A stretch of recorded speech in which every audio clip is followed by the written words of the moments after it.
పొద్దుగాల లేచిందంటే ప్రతి ఒక్క క్రియేటర్ చేసే పని ఏంది? యూట్యూబ్ గానీ, వైటీ స్టూడియో గానీ ఓపెన్ చేసి అవన్నీ చెక్ చేసుకుంటూ ఎట్లున్నాయి, మంచిగున్నాయా, చెడ్డగున్నాయా అని చూసుకుంటూ ఉంటారు. గసొంటి క్రియేటర్లందరికీ కూడా ఇప్పుడు మంచి అప్డేట్స్ అయితే 2 వచ్చినాయి. ఇలా నిజంగా అవి మనకు మస్తు యూస్ఫుల్‌గా అయ్యేటియి. మరి అప్డేట్‌ల ముచ్చటేందో చూడడానికంటే ముందు ఛానల్‌ని సబ్స్క్రైబ్ చేసుకొని సపోర్ట్ చేయడం అయితే మర్చిపోకుల్లా. ఇక మీకు ఫేస్‌బుక్ మానిటైజేషన్, యూట్యూబ్ మానిటైజేషన్‌లో ఇంకా ఏ డౌట్ ఉన్నా సరే ఒక్కసారి మన ఛానల్‌ని చెక్ చేయండి. మీ ప్రతి డౌట్ క్లియర్ అయ్యే ప్రతి ఒక్క ఆన్సర్ మన వీడియోలోనైతే ఉన్నాయి. ఇక ఇప్పుడైతే మొత్తానికి వచ్చిన 2 అప్డేట్లు ఏంది, అవి మనకి ఏ విధంగా ఉపయోగపడుతున్నాయి అనే ముచ్చటనైతే చూద్దాము.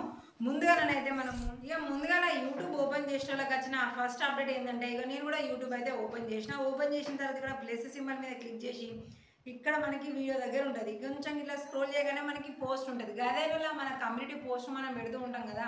కానీ గిందులో ఇప్పుడు మనకు ఆప్షన్లు అన్నీ కూడా మస్తుగా అర్థమయ్యేటట్టుగా ఈజీగా తీసుకొని వచ్చిండు. ఏంది ఇప్పుడు ఇక్కడ మనం ఏదైనా ఒక పోస్ట్ పెట్టాలి, అది రాయడమా ఫోటో పెట్టడమా అనేది మనం ఇష్టం. ఇక ఇక్కడ ఫస్ట్ మన ఛానల్ నేమ్ కింద కనుక చూసుకుంటే ఇక్కడ పబ్లిక్ అనేది కదా, పబ్లిక్ అనే దగ్గర మన ఛానల్లో మెంబర్షిప్లో జాయిన్ అవుతారు కదా, వాళ్ళకి సపరేట్గా పెట్టడానికి ఆప్షన్ కనిపిస్తుంది.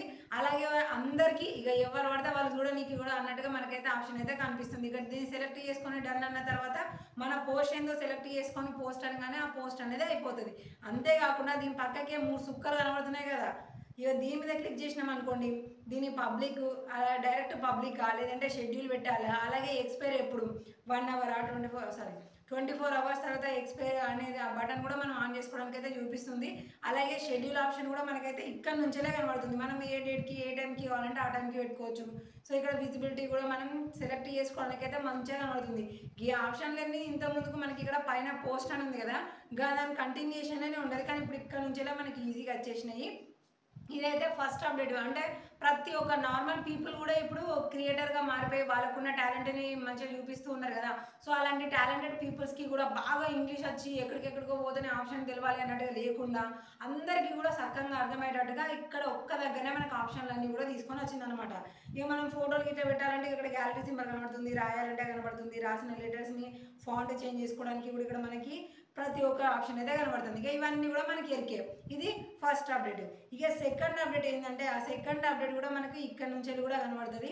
అంటే మనము పోస్ట్ అని కాకుండా ఏదైనా వీడియో పెడుతున్నాం అనుకోండి, ఇప్పుడు నేను ప్లస్ సింబల్ మీద క్లిక్ చేసినాక వీడియో అప్లోడ్ చేయాలి కదా. నేను ఏదైనా ఒక క్లిప్ అయితే నేను సెలెక్ట్ చేసుకుంటున్నా మీకు తెలియడం కోసం. మనము వీడియో షార్ట్ 2 కూడా మనం అయితే అప్లోడ్ చేయడానికి అయితే ఆప్షన్లు ఉన్నాయి కదా, ఏదైనా చేయండి. అంటే మీరు వీడియో అప్లోడ్ చేయండి లేదంటే షార్ట్ అప్లోడ్ చేయండి, మీరు ఏది సెలెక్ట్ చేసుకున్నా కూడా మనకు ఒక ఆప్షన్ అయితే కనబడుతుంది. ఇక్కడైతే నేను ఒక షార్ట్ వీడియో అయితే సెలెక్ట్ చేసుకున్నా. సెలెక్ట్ చేసుకొని ఇక్కడ ఓకే అన్న తర్వాత ఈ ప్రాసెసింగ్ అంతా అయిపోతుంది.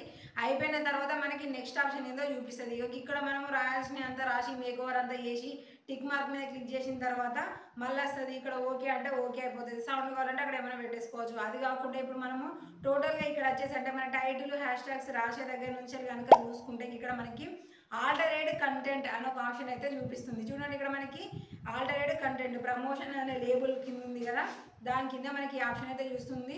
ఇక్కడ మనం దీన్ని ఆన్ చేసుకోవడానికి ఆఫ్ చేసుకోవడానికి కూడా చూపిస్తుంది. అంటే ఈ ఆల్టరేట్ కంటెంట్ అనే ఆప్షన్ అయితే మాత్రం మనకి ఇప్పుడే కొత్త గేమ్ రాలేదు, ఇంతకు ముందుకు కూడా ఉండేది. కానీ అది ఎక్కడ కనిపించేది, బ్రౌజర్లోకి వెళ్ళి మనం ఏదైనా వీడియో పెట్టినా షార్ట్ వీడియో అప్లోడ్ చేసినా సరే అక్కడ మాత్రమే ఈ ఆప్షన్ అయితే చూపించేది. కానీ ఇప్పుడు మనకి యూట్యూబ్ నుంచి మనం వీడియో అంటే లాంగ్ వీడియో అప్లోడ్ చేసేటప్పుడైనా సరే షార్ట్ వీడియో అప్లోడ్ చేసేటప్పుడైనా సరే ఈ ఆప్షన్ అయితే మనకి కనిపిస్తుంది. ఇక ఇది మనం పెట్టే కంటెంట్ని బట్టి ఆన్ ఆఫ్ అనేది మనం సెలెక్ట్ చేసుకోవాలి. ఒకవేళ మీరు దీన్ని ఇది మీకు తెలియకుండానే మీరు వీడియో అప్లోడ్ చేసింది అనుకోండి, అరే మరి ఎట్లా మరి దాన్ని ఆన్ ఆఫ్ చేసుకోవాలంటే ఎట్లా అంటే గదాని గురించి కూడా రంజి లేకుండా మనకి వైటీ స్టూడియో ఆప్ ఉంది కదా, ఈ వైటీ స్టూడియో యాప్ దగ్గరకు వచ్చేసి కంటెంట్ అనే ఆప్షన్ మీద క్లిక్ చేసుకొని మన షార్ట్ అయితే షార్ట్ వీడియోలో లాంగ్ అయితే లాంగ్ వీడియో అక్కడ దాకా పోవాలి. ఇప్పుడు ఇది షెడ్యూల్లో ఉంది కదా, ఇట్లా వీడియో మీద క్లిక్ చేసుకున్నాం అనుకోండి, తర్వాత ఎడిట్ అనే ఆప్షన్ మీద క్లిక్ చేసుకుంటే ఇక్కడ కూడా మనకి ఆ ఆప్షన్ అయితే కనిపిస్తుంది. ఇక షార్ట్స్ అనే ఆప్షన్ కింద అంటే ప్లేలిస్ట్ కింద మనకి ఆల్టరేట్ కంటెంట్ అని చూపిస్తుంది. ఇక్కడ నుంచి మనం ఆన్ ఆఫ్ అయితే చేసుకోవచ్చు. ఇట్లా మనకి బ్రౌజర్ నుంచే కాకుండా యూట్యూబ్ యాప్ నుంచి కూడా వీడియో అప్లోడ్ చేసే వాళ్ళకైతే ఎట్లాంటి ఇబ్బంది లేకుండా యూట్యూబ్ అయితే మనకి మంచిగా సక్కంగానైతే ఆప్షన్లు అయితే ఇచ్చింది. చేసింది. అవో ఆప్షన్లు అయితే మంచిగానే ఉన్నాయి, మంచిగానే అర్థమైంది. కానీ గింతకి ఆల్టరేట్ కంటెంట్ అంటే ఏంది, గా బటన్ మనకి ఇది ఇప్పుడు ఆన్లో ఉంటే మంచిదా, ఆఫ్లో ఉంటే మంచిదా అని ఇట్లాంటి క్వశ్చన్ కూడా మీకు వచ్చే ఉంటాయి కదా. కొంతమందికి అయితే రాకపోవచ్చు, కానీ కొంతమందికి అయితే అర్థం కాకపోవచ్చు, కొత్త ఛానల్ క్రియేట్ చేసిన వాళ్ళకైతే. మరి ఆ ముచ్చట ఏంది అనేది అయితే ఇక్కడ కనిపిస్తున్న వీడియోలో అయితే మంచిగా ఉంటుంది. పోయి మంచిగా అర్థం చేసుకొని దాన్ని ఆన్ ఆఫ్ చేసుకోవాలా ఏంది అనేది అయితే మీరు అయితే డిసైడ్ చేసుకోండి. గిసోని ముచ్చట్లు ఇంకా మీకు మంచిగా తెలిసి యూట్యూబ్లో మంచిగా పైసలు సంపాదించుకోవాలంటే వెంటనే మన ఛానల్ని సబ్స్క్రైబ్ చేసుకోండి. యూట్యూబ్ అనే కాదు, ఫేస్బుక్లో పైసలు ఇట్లా సంపాదించాలని ముచ్చట్లు కూడా మన ఛానల్లో ఉన్నాయి, కావాలంటే ఒకసారి పోయి చూడండి.